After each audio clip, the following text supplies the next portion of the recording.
lawsuits and congressional investigations related to whether he's illegally profiting off the presidency. But that didn't stop him from awarding a federal contract to a Trump property for next year's G7 summit. The White House insists the president would not make money off the meeting at his private golf resort in Doral, Florida. Still, the House is expected to vote next week on a resolution condemning the move. But David Fahrenthold of the Washington Post points out why this Trump property is being singled out. It's failing. He tweets, David Fahrenthold, that is, how bad does Donald Trump's Doral need this business? Look what's happened there during his presidency. In 1 year, from 2016 to 2017, revenue fell 13.8%. Net operating income fell 62%. Joining me now is founder of DCReports.org and author of The Making of Donald Trump, David K. Johnston. David, here's a setup question for you. Are you at all surprised or shocked that the G7 is going to the Trump property at Doral, Florida? No, because Donald needs the money. Despite his claims he's a multi-billionaire, there's no evidence of that. The profits at the Doral have now shrunk to such a point, at least as of a year ago, maybe they're gone now, that they're smaller than his interest payments. That's not a good sign. And let's keep in mind that the emoluments clause that's at the core of this says nothing about profits. It's money, period.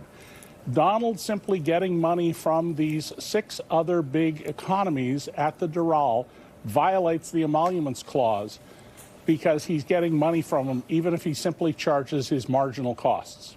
So we actually have the emoluments clause that we can put up on the screen so you can see it. And it says no person holding any office of profit or trust under them, the United States, shall, without the consent of the Congress, accept of any present emolument, office, or title of any kind whatever from any king, prince, or foreign state. I don't know, Chris.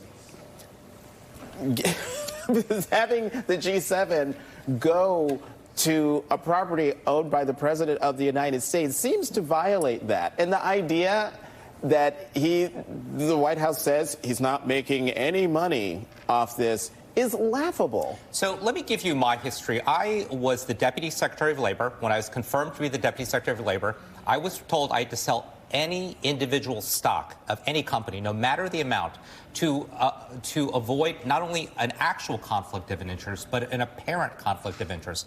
And now you have Republicans on Capitol Hill saying, well, you know, this doesn't look good, but it's just the appearance of a conflict. That standard would not suffice for any other federal employee. The most incredible comment was from Senator Scott from Florida, who said it's not a conflict of interest if it involves Florida.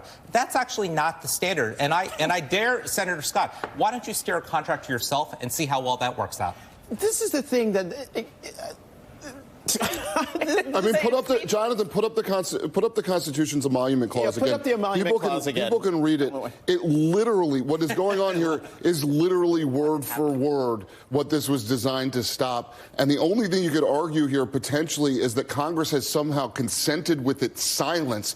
I really don't think anybody wants to make that argument in this day and age, right? That because Congress hasn't actively told him he can't hold the G7 meeting at this spot, that somehow it is that is tantamount to consent. But this is right. So like we are. I mean, literally looking at the very thing, specifically the very thing, and it is astounding to me that there is nobody on Capitol Hill up in arms. On the Republican side. Well, right, and that's why when I became speechless there for like the third time this show, it's the idea that Republicans on Capitol Hill have completely, by their silence, consented to all of these things. And I'm old enough to remember a Republican Party that no matter who the elected official was who was doing anything like this would have been dragged. It just shows you how much Washington has changed in such a short period of time. The reason that we are here, and we've never been here before,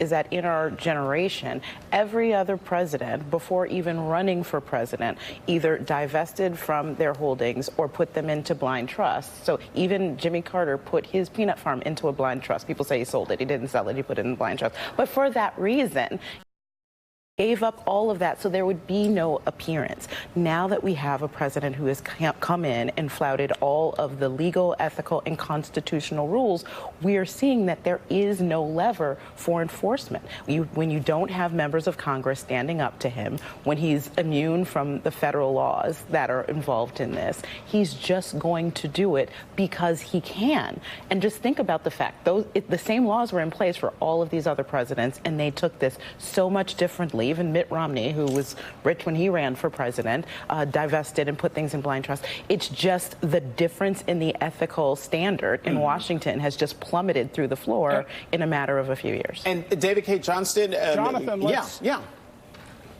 Jonathan, let's not forget that within the first hour of his presidency, Donald Trump signaled his intention to be corrupt.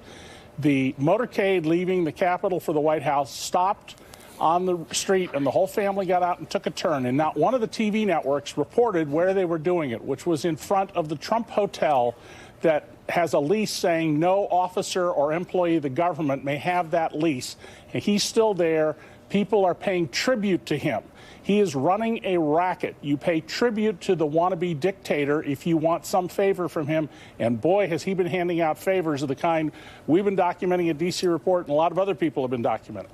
David K. Johnston, thank you very much for joining up today. The president's pushing back against criticism he abandoned Kurdish allies